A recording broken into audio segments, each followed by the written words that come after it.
Autre initiative de salubrité publique, c'est celle des musulmans de Guinée pour l'assainissement des mosquées. À travers une conférence ce samedi au centre islamique de Dakar, cette ONG s'est montrée préoccupée par la situation des personnes handicapées qui ont été récemment chassées des abords de la grande mosquée Faisal et du commissariat central. L'ONG a profité pour exposer les difficultés qu'elle rencontre pour l'atteinte de ses objectifs. Adjiratouba.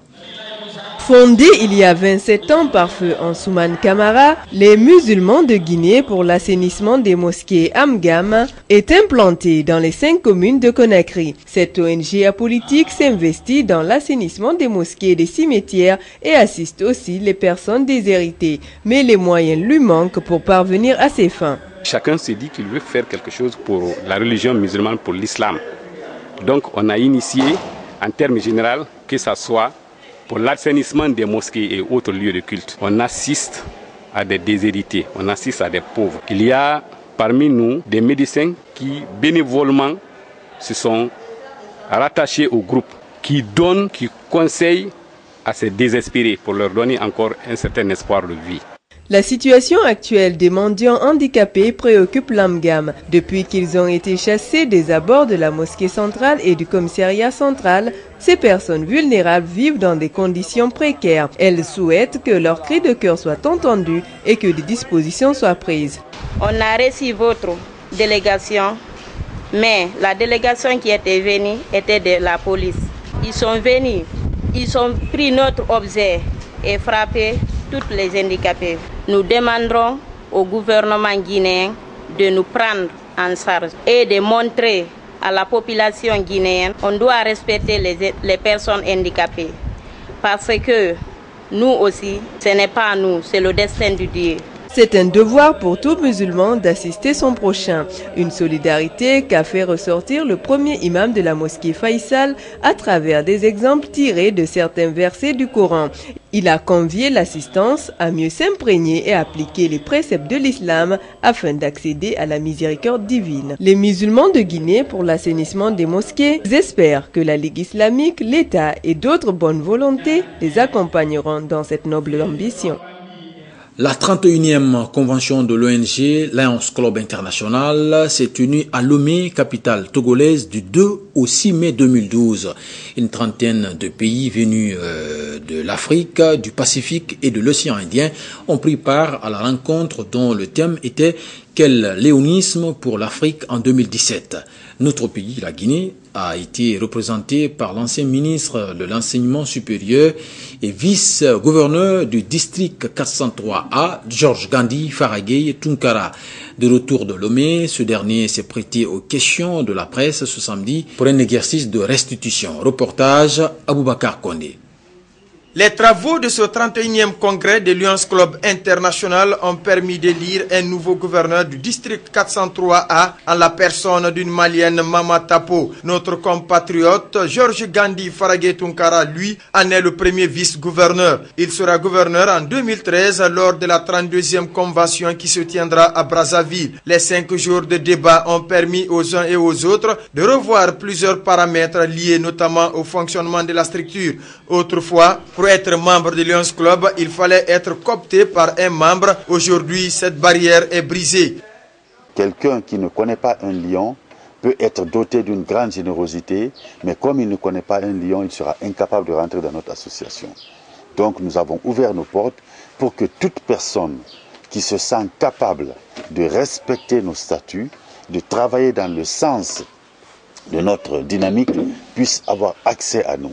C'est pour ça que dans les jours à venir, nous allons commencer des journées portes ouvertes pour faire connaître le lionisme, pour dire ce que nous faisons et pour inviter les gens, les personnes qui ont cet esprit, qui ont ce sentiment, qui ont cette disponibilité du cœur à pouvoir venir vers nous directement sans passer par de tierces personnes.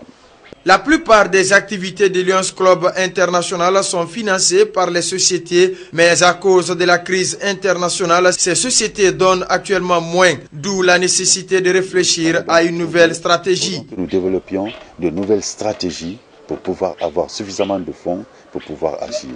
Et il y a eu d'autres éléments, la participation également de la femme, mais aussi la priorité à donner à la jeunesse.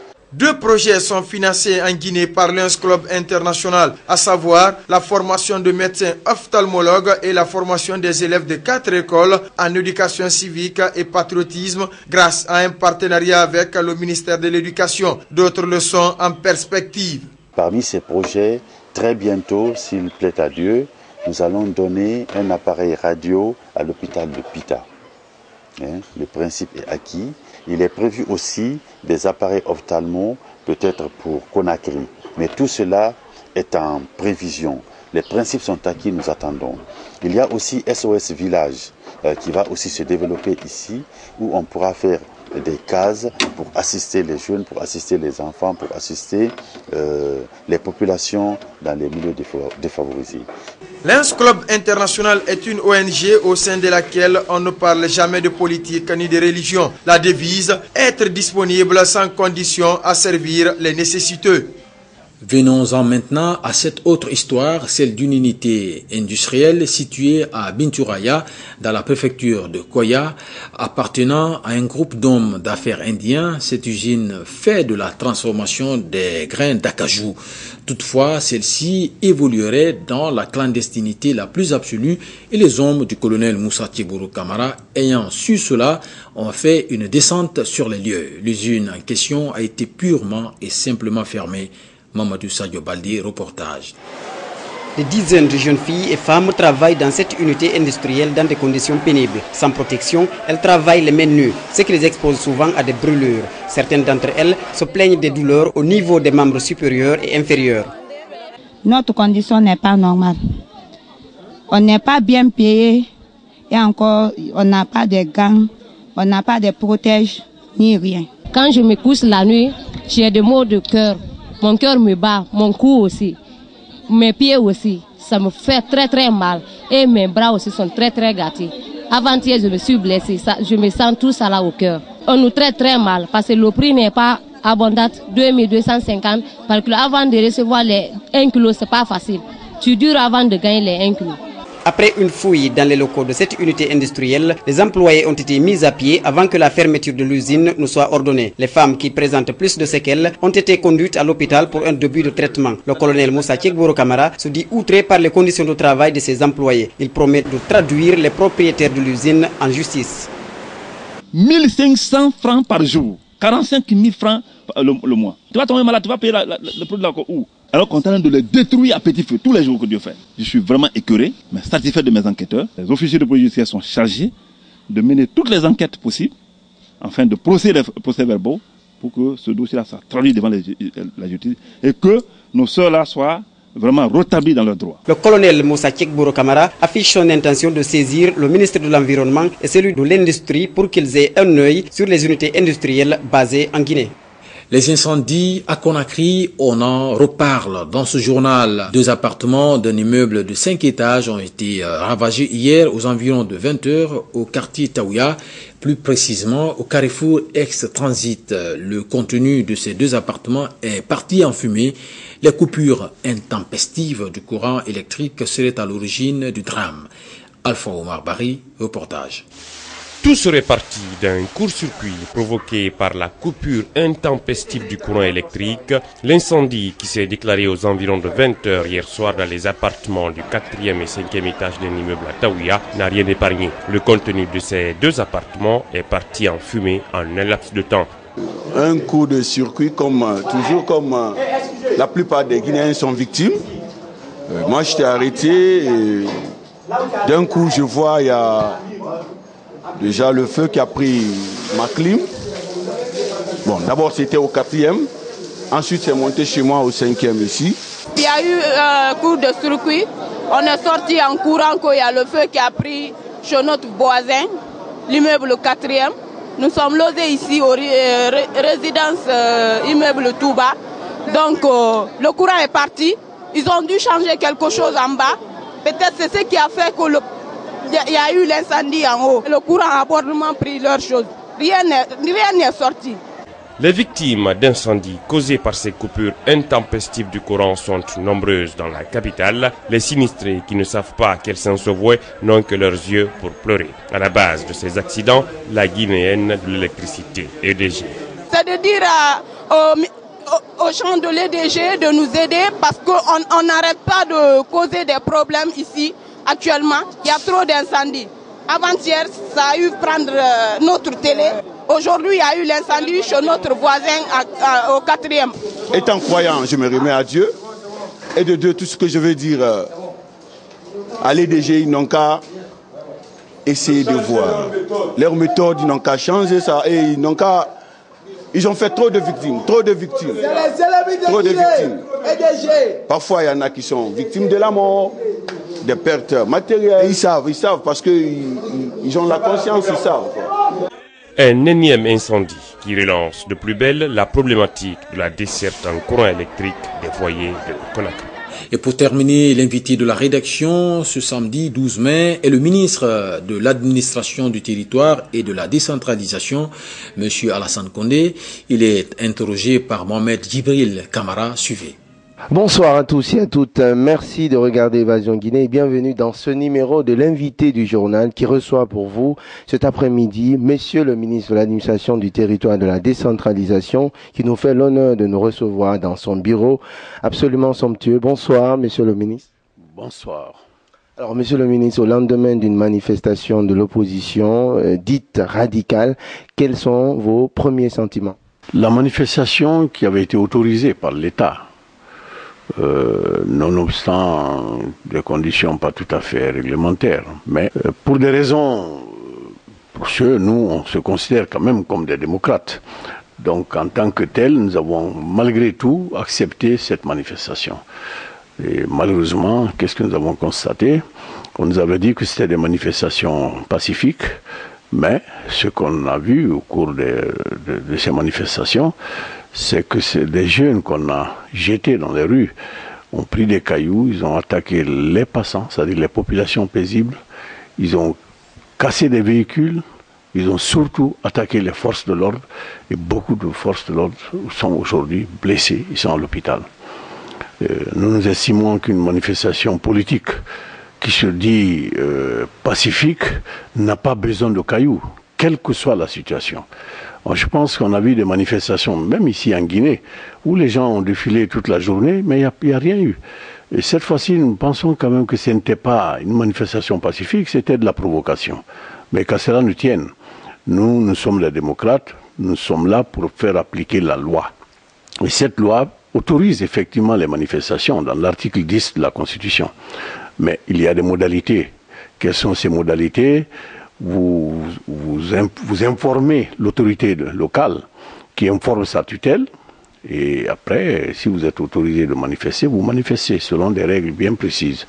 Malheureusement, ce n'est pas ce que nous avons constaté. Alors, Monsieur le ministre, dans la foulée de cette manifestation, vous avez haussé le ton en disant que si les manifestants sortaient, ils allaient trouver l'État devant eux. Qu'est-ce que vous voulez dire concrètement par là? Justement, c'est de ça qu'il s'agit. Je vous dis que la manifestation est constitutionnellement autorisée. Et nous respectons les libertés publiques en Guinée. Mais cela ne veut pas dire qu'on peut se lever comme ça, dire je vais manifester. Si vous n'informez pas l'autorité, vous n'avez pas l'autorisation de l'autorité, vous ne pouvez pas manifester. Alors quand j'ai appris qu'ils veulent manifester, je leur ai dit non. Si vous sortez sans autorisation, vous trouverez l'État. L'État, c'est-à-dire les forces de l'ordre, la gendarmerie et la police. C'est-à-dire, ce sont des forces qui sont là pour sécuriser les populations et leurs biens. On ne peut pas abandonner les populations à des gens qui viennent les attaquer, tout simplement parce qu'eux, ils veulent casser, ils veulent faire du vandalisme, et la population paisible est souvent victime de ces marcheurs. Tant que vous marchez sans attaquer quelqu'un, il n'y a aucun problème. Mais comme je l'ai dit, le préalable, c'est de quand même demander l'autorisation. Si vous ne demandez pas l'autorisation, eh bien là, vous trouverez l'État. L'État, c'est-à-dire qu'on appliquera la loi. Alors, monsieur le ministre, l'opposition dénonce souvent ce 2 poids 2 mesures, c'est-à-dire que il y a beaucoup plus de facilité pour les manifestants proches du pouvoir d'avoir une autorisation pour manifester qu'il y en a pour l'opposition. Qu'est-ce que vous répondez à ces propos? C'est pas vrai. Les manifestants de la mouvance présidentielle font des mamayas, ils font souvent des meetings, mais il n'y a jamais eu de jet de pierre. Pas une seule fois. À partir du moment où vous faites votre manifestation, vous faites vos défilés ou le cortège sans attaquer quelqu'un d'autre, vous avez le droit de le faire. Et à ma connaissance, on n'a jamais été obligé d'appeler les forces de l'ordre pour qu'il y ait la paix. Malheureusement, quand c'est l'opposition, c'est la violence, c'est la terreur. Et à partir de là, nous sommes obligés quand même de faire appliquer la loi. Alors, vous aviez dit au lendemain de la manifestation du 27 septembre dernier qu'une famille malinquée, ce sont vos propres propos, avait été attaquée. Est-ce que c'est pas un dérapage verbal ou est-ce que vous ne soufflez pas sur les braises brûlantes des divisions ethniques? Oh, vous savez, moi je n'ai pas eu cette éducation, je suis un intellectuel, je ne suis pas là pour parler des ethnies. Nous sommes en Guinée, nous parlons des citoyens. Naturellement, si vous attaquez une famille, on vient nous dire c'est telle famille de telle ethnie, tout simplement parce que ceux qui l'ont attaqué sont de l'autre ethnie, on ne peut quand même pas nier la réalité. Cela n'a rien à voir avec le jugement qu'on se fait. J'ai suffisamment vécu dans ce pays, à l'extérieur de la Guinée, pour savoir ce que ça veut dire. Moi, j'appelle même pas ça ethnie, c'est des communautés sociologiques. La communauté sociologique est formée d'hommes et de femmes qui ont des cultures différentes et qui parlent des langues différentes, c'est tout. C'est pas des ethnies. Ethnie, ça me paraît même un peu... c'est les colons qui ont amené ça chez nous. Il n'y a pas d'ethnie en Guinée, nous sommes tous des Guinéens. La Guinée est une famille, on l'a toujours dit et c'est vrai. Dernière question, quelles vont être désormais les conséquences de cette manifestation de l'opposition? Est-ce que le dialogue va être rompu systématiquement? Est-ce que va s'instaurer désormais, comme ça a été toujours le cas, un dialogue de sourds? Est-ce que le pouvoir va rester dans sa fermeté habituelle? Dire dans sa fermeté actuelle, ça me surprend un peu. Je vous dis qu'à l'issue de ces manifestations, c'est peut-être un signal. Et ce que nous souhaitons, c'est le dialogue. Nous sommes convaincus que c'est par le dialogue qu'on peut régler tous les problèmes de la Guinée. Tout ce qu'il pose comme problème, ce n'est pas des problèmes insolubles. Il y a des solutions. Mais ces solutions, c'est autour de la table que nous pourrons les trouver. Moi, je crois qu'il ne sert à rien de faire des manifestations de rue, casser les biens des gens, attaquer les gens. Et autour de la table, on peut, en tant que citoyen qui se respecte et qui respecte l'avenir de ce pays, parce qu'il ne s'agit pas d'un individu, il s'agit de la nation guinéenne. Mais malheureusement, certains leaders politiques ne voient que leur intérêt personnel. S'ils voient l'intérêt de la Guinée, je crois qu'ils comprendraient que faire des manifestations pour faire fuir les investisseurs, faire des manifestations cassées pour créer l'insécurité dans le pays, ce n'est pas dans l'intérêt de nos populations, c'est dans l'intérêt peut-être de ces dirigeants. Quand j'appelle dirigeants, je parle de ces leaders des partis politiques. Donc aujourd'hui, je souhaite qu'ils entendent cet appel, qu'ils viennent autour de la table pour que nous puissions encore discuter de ces problèmes. Comme je vous l'ai dit, le dialogue n'a jamais été rompu de notre côté. Pour nous, le dialogue, il est toujours là, on est toujours prêt à dialoguer avec tous les citoyens de ce pays. Merci, monsieur le ministre. C'est donc sur ces mots que nous allons fermer portes et fenêtres de ce numéro de l'invité du journal qui a reçu monsieur le ministre de l'administration du territoire de la décentralisation. Merci à tous de l'avoir suivi. Très bonne suite de programme sur Évasion Guinée. Bonsoir. Merci Mohamed Djibril. Merci également à votre invité. Cet entretien met un terme à cette édition d'information. Bonne suite de programme en notre compagnie. À très bientôt. Bonsoir chez vous.